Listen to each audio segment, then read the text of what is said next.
Hello children, welcome you all to class 9th English class. Today I'll begin with a new lesson on saying please written by Alfred George Gardiner, who speaks about how social law and the moral law plays an important role in each and everyone's life to maintain peace in the society. First, we'll know about the author. Alfred George Gardiner, who was born in 1865 and died in 1946, was a British journalist and author. His essays, written under the pen name Alpha of the Plough, are highly regarded. He was also the chairman of the National Anti-Sweating League, a pressure group which campaigned for the minimum wage in industry. The essay on saying please opens with an instance of the young liftman in the city office who threw a passenger out of his lift for not saying the word please.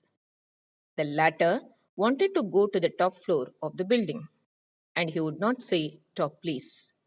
This annoyed the liftman who threw the passenger out of his lift. The act cost the liftman his job. Gardiner then discusses the merits and demerits of the particular case and then, in his usual manner, moves on to a discussion of politeness and its importance in the social life of a man. Moving on to the warm up activity.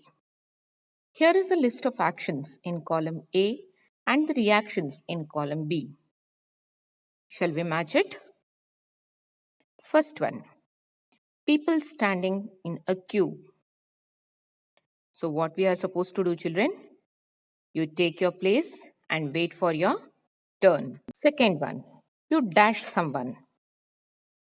You apologize and say sorry for the mistake what you have done. Third, parents scolding you. We may get angry, but we are supposed to put forward our reasons in a polite manner. Fourth, the person at the cash counter gives you your change. You say, thank you. In this lesson, the author points out the value of manners and courtesy in social life with the help of two stories, that is, the story of a liftman and a story of a bus conductor. Shall we begin with the lesson, children? I'll be reading point number 1. Please follow as I read. The young liftman in a city office who threw a passenger out of his lift the other morning and was fined for the offense was undoubtedly in the wrong. It was a question of please. The complainant entering the lift said top. The liftman demanded top please. And this concession being refused, he not only declined to comply with the instruction but hurled the passenger out of the lift. This, of course, was carrying a comment on manner too far. Discourtesy is not a legal offense and it does not excuse assault and battery. If a burglar breaks into my house and I knock him down, the law will acquit me. And if I am physically assaulted, it will permit me to retaliate with a reasonable violence. It does this because the burglar and my assailant have broken quite definite commands of the law. But no legal system could attempt to legislate against bad manners or could sanction the use of violence against something which it does not recognize as a legally punishable offense. And whatever our sympathy with the liftman, we must admit that law is reasonable. It would never do if we were at the liberty to box people's ears because we did not like their behavior or the tone of their voices or the scowl on their faces. Our fists would never be idle and the gutters of the city would run with blood all day. What is the work of a liftman, children?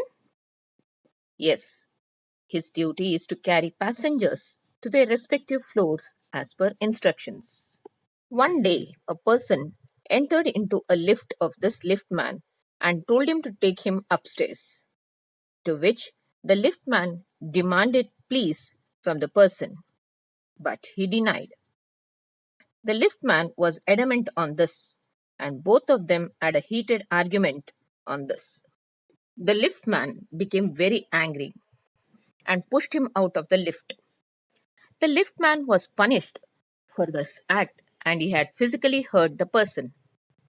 The passenger did not get any punishment for not saying please. As our law says, discourtesy is not a legal offense. But if a person hurts physically, it is an punishable offense. Assault refers to violent attack, and battery refers to the crime of physically attacking another person. The author wants to say if the liftman wouldn't have used physical abuse and continued to be polite, maybe it would have been affected the man's behavior and his approach towards liftman. By showing an humbleness, we gain more, says the author. When the liftman didn't get please from the person, he felt insulted. Self respect was hurt. And one thing that is to be noted is physical pain heals after some time, but injury on self respect becomes a wound for life and leaves a deep scar. But in case if a burglar breaks into the house and the owner knocks him down, the law will acquit the house owner because he had knocked the burglar for self defense. A burglar refers to the thief who has entered into the house where the owner attacks and protects himself from the thief. In such cases, the owner of the house can take the stand of a self defense. The author says moral law as well as social law is equally important because to maintain peace, law, and order in the society. Otherwise, there would be bloodsheds everywhere. I will continue next part of the lesson in the next class, children. Assignment of the day. First one. Why was the passenger thrown out of the lift? Second. What would happen if we were given the liberty to box people's ears? Thank you, children.